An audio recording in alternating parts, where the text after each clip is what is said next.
হঠাৎ কি হলো তানজিম সাকিবের? বল হাতে প্রতিপক্ষের নাভিশ্বাস তোলা এই টাইগার পেসারকে নিয়ে হুট করেই এলো মন খারাপ করার খবর। বড় চোটের কারণে মাঠের 22 গজ থেকে ছিটকে গেলেন তিনি।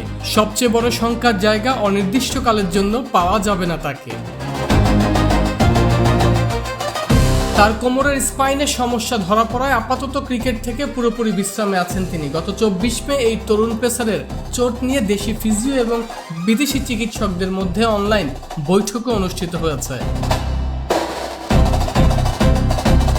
সাকিবকে পুরোপুরি ফিট করে তুলতে কোনো কমতি রাখছে না বিসিবি। তার উন্নত চিকিৎসার জন্য শরণাপন্ন হয়েছে নিউজিল্যান্ডের এক বিশেষজ্ঞ সার্জনের।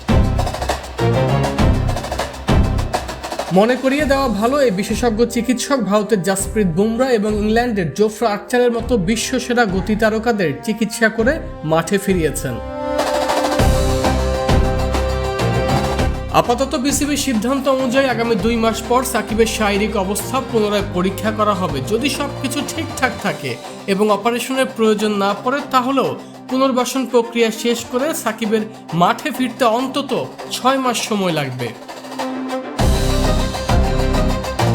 তবে তানজিম সাকিবের ডিকশনারিতে হার মেনে নেওয়া বলে কোনো শব্দ নেই। এর আগেও বহুবার চোট সারিয়ে রাজকীয়ভাবে কামব্যাক করেছেন এই লড়াকু পেসার।